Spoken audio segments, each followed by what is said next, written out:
Hey friend, welcome back to Bible Tract Echoes. I'm Micah McCurry, your host. I want to thank you so much for taking your time and joining me right here today. Sometimes you just feel like you're in the groove, you know? You feel like you're ready to go. And today's one of those days. Sometimes you just got to get your mind right. And I'm excited for what we have on today's broadcast. Here we are in the middle of the week, and maybe you're listening at another time. Maybe you're listening on demand on YouTube or Apple Podcasts or Spotify, wherever you get your podcasts at, or maybe you're listening on terrestrial radio station. I can't tell you what an impact radio has had for the cause of Christ for decades. And each one of you listen to radio. Thank you so very much. And time would fail me to go down the list of all of the radio stations that carry Bible Tract Echoes to each of you. If you happen to be listening and you're a secretary, you're a station manager, you're a director, you're someone that invests in the cause of the gospel going out over the airwaves, I want to thank you specifically. The sun has not set on radio. God's doing a great work through radio. I was just in Indiana, a good church down there, and it was amazing to hear what an impact radio has had there. And of course, I know all of Wisconsin. I hear from folks in Arizona, from folks in the Philippines and Africa, and from the south to the northeast to the west, all over the place. People are listening, and I want to thank you for that. I'm going to ask you if you would to go to 2 Kings chapter 2. We're looking at the translation of Elijah. We're looking at the fact that Elijah was caught up. He was caught up by a fiery chariot, and Elisha, his protege.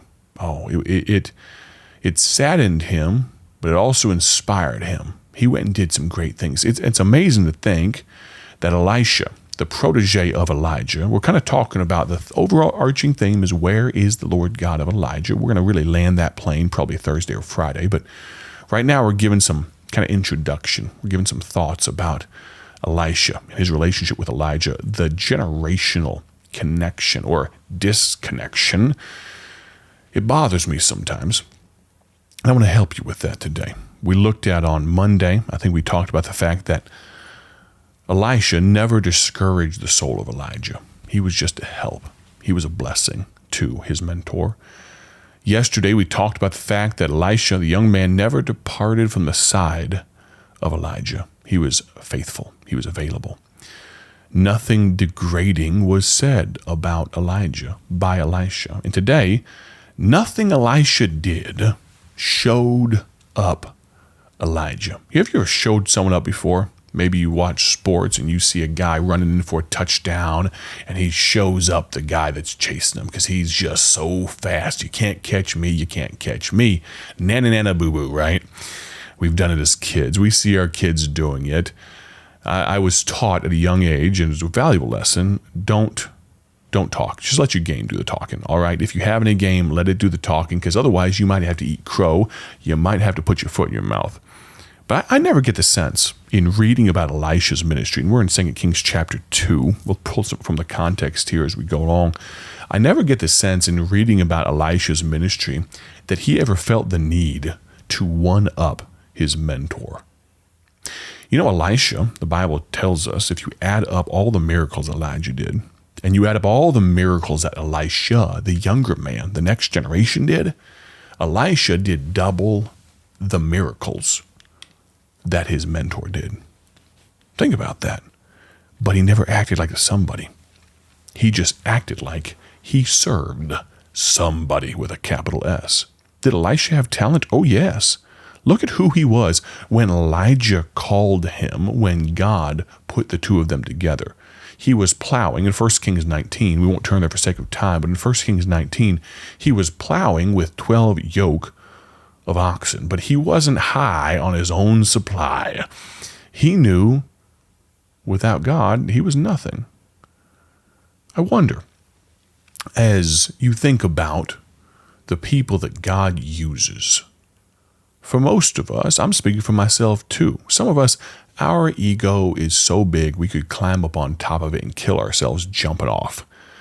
But Elisha, he was content, whether he was speaking to kings, captives, or castaways. You know, there are some prophets Think of Jeremiah and those that were contemporaries with him. Some men got to prophesy to the kings. Some men prophesied to captives, preached to captives, and some, think of Jeremiah specifically, he was a prophet to the castaways, those that were the remnant that was left behind. But I don't think Elisha, though, yes, he got to speak truth to power. We'll talk about that more in just a moment. I don't believe he ever saw himself as anything more than a servant of God. Philippians 2:3 says, "Let nothing be done through strife or vainglory, but in lowliness of mind let each esteem other better than themselves." James 4:10, "Humble yourselves in the sight of the Lord, and he shall lift you up." Now, we're in 2 Kings chapter 2, but look at 2 Kings chapter 3. If you have a second, flip over there. Look at verse number 11. See, here's Elisha, and there's a kind of a quorum, a confederacy of kings, and they're talking. They want an answer from God. Look at verse number 11 of 2 Kings 3. "But Jehoshaphat said, Is there not here a prophet of the Lord, that we may inquire of the Lord by him? And one of the kings of Israel's servants answered and said, Here is Elisha, the son of Shaphat, which poured water on the hands of Elijah." Now, pause here for just a moment. This Elisha character, this man, it seems he was very comfortable in his own skin. He didn't say, hold on a moment here. I am God's man now. I have the man of God's mantle. Forget about the old man Elijah. I want to be known for who I am. Watch what I'm about to do. No. He wasn't known as the prophet who replaced Elijah, but as the one who poured water on his hands, the one who was a servant of Elijah. Hey, is there a man of God here? Yeah, there's this upstart Elisha. He poured water on Elijah's hands. He basically helped bathe the old man. Let's ask him. Elisha didn't say, "Hold up a moment. Put some respect on my name," as they may say in today's vernacular.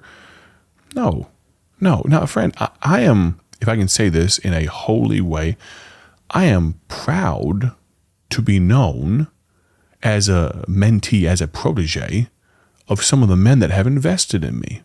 I've mentioned this before, I worked for Pastor Joe Grimaldi in Akron, Ohio for about 5 years before coming to Bible Tracts Incorporated. And if someone walked, "Oh, Micah, you were Joe Grimaldi's assistant, weren't you?" You know how much that would bother me? Not in the slightest. It doesn't bother me to be known by the great men I've had the opportunity and the privilege to serve in some small way alongside. I try to be careful of folks that have to be known for being their own man. Now, if you want to know if I have opinions, yeah, come ask me. I've got my own opinions. I'm not a yes man for every elderly senior saint or elder statesman. I don't just nod along and give them a yes, yeah, that sounds great. No.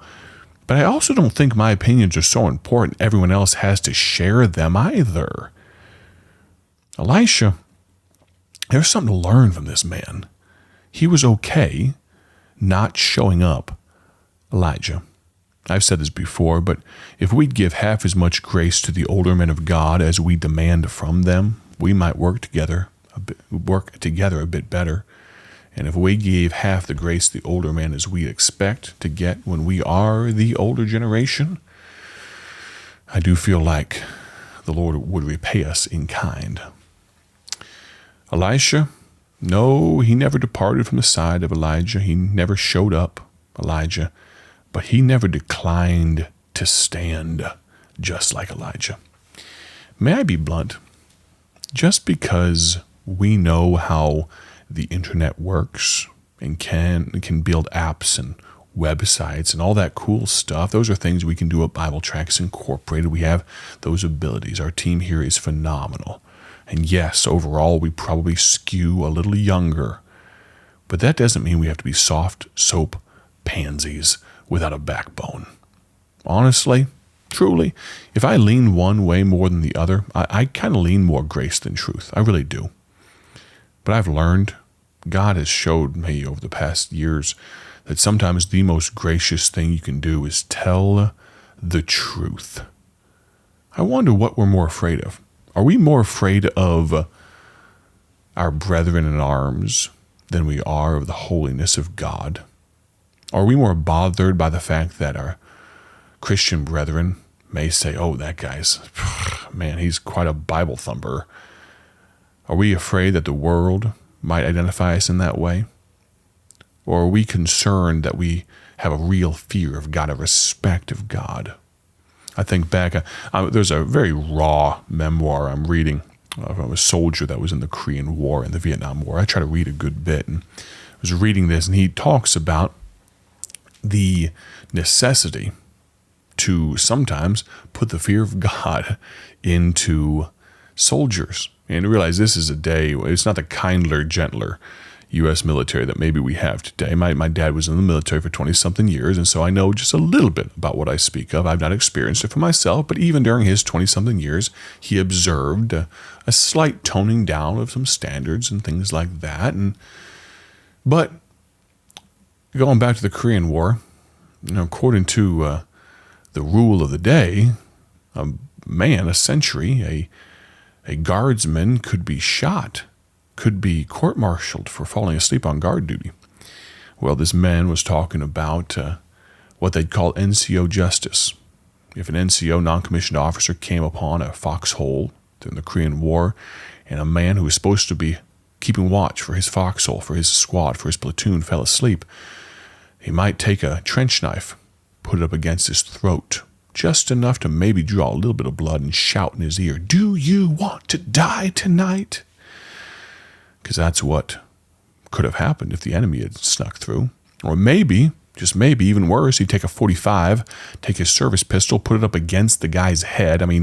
Not the muzzle, but put the barrel up against his head, and shoot it into the side of their trench, into the side of the foxhole, ringing his ears and his head, and most certainly waking him up. And then regardless, whether it was a trench knife or the .45, they would, unfortunately, beat them senseless.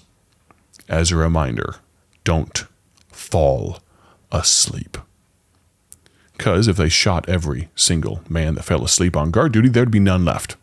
You say that's a bit harsh. Oh, yes, it very much is. That's not what I'm calling for today among Christendom. I already told you that I'm not for blue on blue, for Christians killing Christians. Not a chance, whether in word or deed, all right? But I wonder, is there anyone that can shake you by your lapels and say, what are you doing? We've been given some truth to hold to. Are you going to stand and fight? That's what Elisha did. He was willing to stand and speak truth to power. We're going to continue this discussion tomorrow on the broadcast. I want to thank you for listening in. Greatly appreciate your investment of time. Have a great day for His glory. We'll talk to you soon. God bless. Thank you for tuning in to Bible Tract Echoes, the radio ministry of Bible Tracts Incorporated. Want to see our gospel tracts and other resources? Visit us online at BibleTractsInc.org. That's BibleTractsInc.org. Or follow us on social media to learn how you can partner with this ministry. Thanks again for listening. May the Lord richly bless you as you live for Him.